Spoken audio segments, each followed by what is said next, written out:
हम कानून और कागजों पर चलते हैं। सच क्या है ये ऊपर वाला जानता है।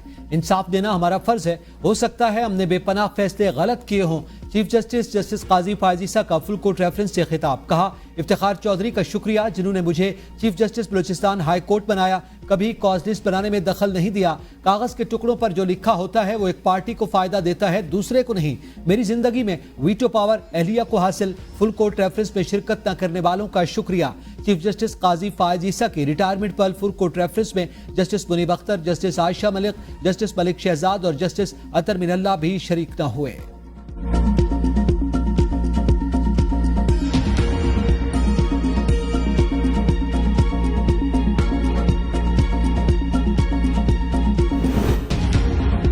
जस्टिस बहुत अच्छा वक्त गुजार कर जा रहे हैं, इनसे बहुत कुछ सीखने को मिला। नामजद चीफ जस्टिस याहिया अफरीदी का फुल कोर्ट रेफरेंस से खिताब। कहा, चीफ जस्टिस ने अपने दौर में खवातीन और बच्चों के हकूक का तहफ़्फ़ुज़ किया।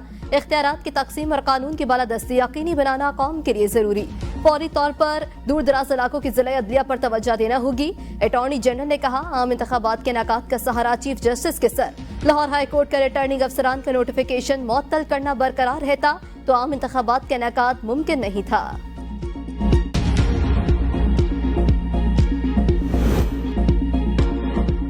चीफ जस्टिस काजी फायज ईसा रिटायर्ड। नामजद चीफ जस्टिस याहिया अफरीदी कल ऐवान सदर में ओहदे का हल्फ उठाएंगे।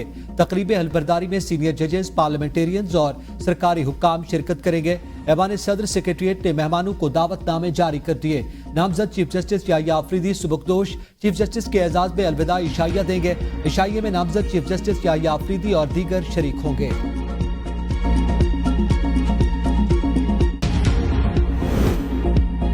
डी चौक एहतजाज केस। बानी पीटीआई की बहनों अलीमा खान और अजमा खान की जमानत मंजूर। रिहाई का हुक्म, रोककार जारी। कुछ देर बाद रिहाई का इम्कान। पीटीआई खवातीन को जेल दाखिल होने से रोक दिया गया। पीटीआई कारकुनान इस्तकबाल के लिए डिस्ट्रिक्ट जेल के बाहर जमा।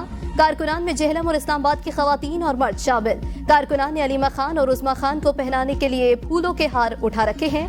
इंसदाद दहशतगर्दी अदालत इस्लामाबाद ने 20-20 हजार की जमानती मचलकों के एवज जमानत मंजूर की। प्रोसिक्यूटर की अलीमा खान, उस्मा खान की जमानत की मुखालिफत। 4 अक्टूबर से गिरफ्तार दोनों खवातीन को पीटीआई एहतजाज के तनाजुर में गिरफ्तार किया गया। गुज़िश्ता रात कहा था, बानी पीटीआई की बहनों की रिहाई के लिए कोशिश करूंगा। फैसल वाडा कहते हैं, बिकाऊ पीटीआई लीडरशिप उनकी बहनों को एक बार भी पूछने जेल नहीं गई।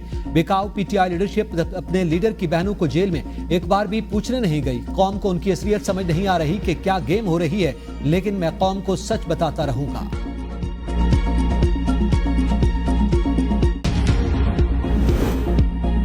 हुकूमत के पांव के नीचे से जमीन निकल रही है। बानी पीटीआई के हुक्म पर मौलाना फजल रहमान से मुज़ाकरात जारी रखेंगे। बुशरा बीबी को हब्से बेजा में रखा गया। ओपोजिशन लीडर उमर अयूब की मीडिया से गुफ्तगू। कहा, बानी पीटीआई के खिलाफ तोशाखाना केस झूठा। बुशरा बीबी की रिहाई किसी डील का हिस्सा नहीं।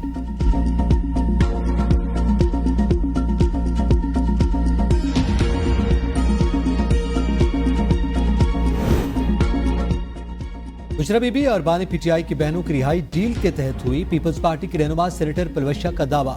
एबीएन न्यूज से गुफ्तगू में कहा, जो कल तक कहता था एनआरओ नहीं दूंगा, आज खुद एनआरओ मांगता फिर रहा है। सेनेटर पलवशा का नए चीफ जस्टिस के लिए नेक तमन्नाओं का इजहार। आगा रफीउल्लाह ने कहा, पीटीआई की 100% डील हो गई। डील ही की बुनियाद पर लाहौर में बैठ के सियासी बैठकें हुई।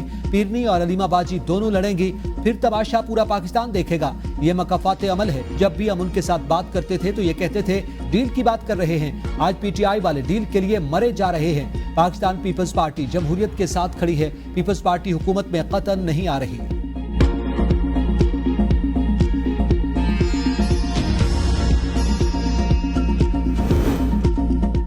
डील करने वाले शरीफ खानदान की तरह मुल्क से भाग जाते हैं। बुशरा बीबी रिहाई के बाद मुल्क से बाहर नहीं गई, पेशावर आई हैं। मुशीर इत्तलात खैबर पख्तूनख्वा बैरिस्टर सैफ ने कहा, डील वो करते हैं जो गाड़ियों की डिग्गी में जाते हैं। डील मुखालिफिन की ख्वाहिश हो सकती है मगर हकीकत नहीं। बुशरा बीबी ने बहादुरी के साथ जाली मुकदमात का सामना किया। मुश्किल वक्त में बुशरा बीबी बानी पीटीआई की ताकत बनी रही। शेख वकास अकरम ने अपने रद्द-ए-अमल में कहा, रिहाई बुशरा बीबी का बुनियादी हक था। बानी पीटीआई और उनका काफिला किसी किस्म के समझौते के लिए कल तैयार था, न आज आबादा है। मुस्लिम नून के सदर नवाज शरीफ दुबई पहुंच गए। साबिक वज़ीर आज़म दुबई में एक रोजा क़याम के बाद लंदन चले जाएंगे। 29 अक्टूबर को लंदन से नवाज शरीफ अमेरिका जाएंगे, जहां से 4 रोज बाद वापस लंदन पहुंचेंगे। नवाज शरीफ की लंदन में अहम मुलाकातें भी मुतवक्के।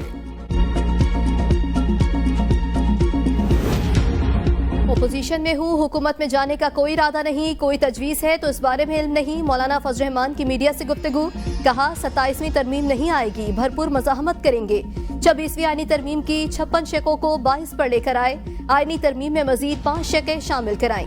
हमें क्या कामयाबियां मिली, इससे अंदाजा लगा सकते हैं। उसूली तौर पर इंतकामी सियासत और सियासतदान के खिलाफ मुकदमात के कायल नहीं।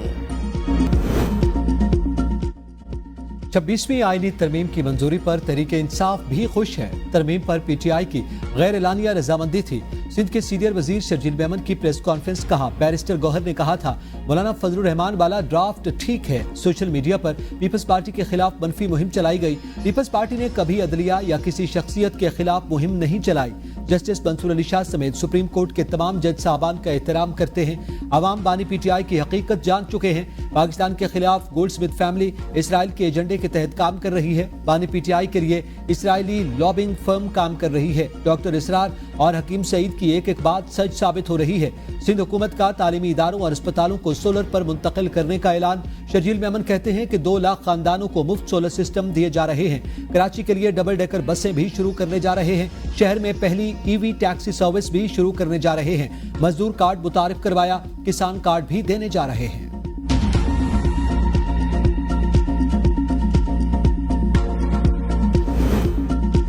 वज़ीर आला पंजाब मरियम नवाज शरीफ से बेल्जियम के सफीर की मुलाकात। दोनों ममालिक के दरमियान बाहमी ताउन के फरोग और ताल्लुकात को मजीद मजबूत बनाने पर तबादला ख्याल। बेल्जियम के सफीर ने हुकूमत पंजाब के माशी विजन को सराहा।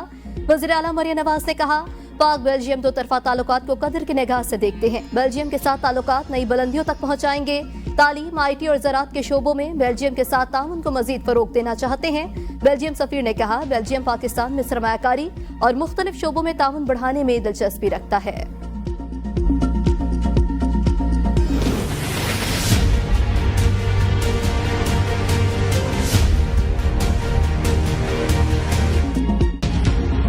कारोबारी हफ्ते के आखिरी रोज शेयर मार्केट में जबरदस्त तेजी। 100 इंडेक्स 89,000 पॉइंट्स की सतह अबूर कर गया। कारोबार के दौरान 100 इंडेक्स में 1047 पॉइंट्स का इजाफा।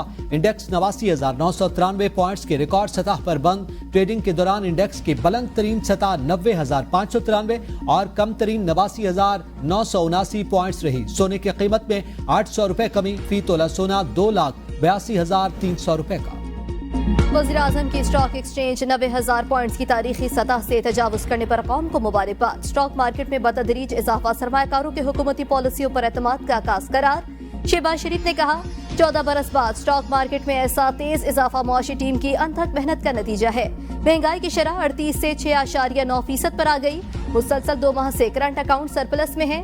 बिजली सार्फिन के रिलीफ के लिए IPPs के साथ मुआहदों पर नजरसानी शुरू हो चुकी। IMF से $7 अरब की लॉन्ग टर्म सहूलत मईशत में मजीद बेहतरी लेकर आएगी।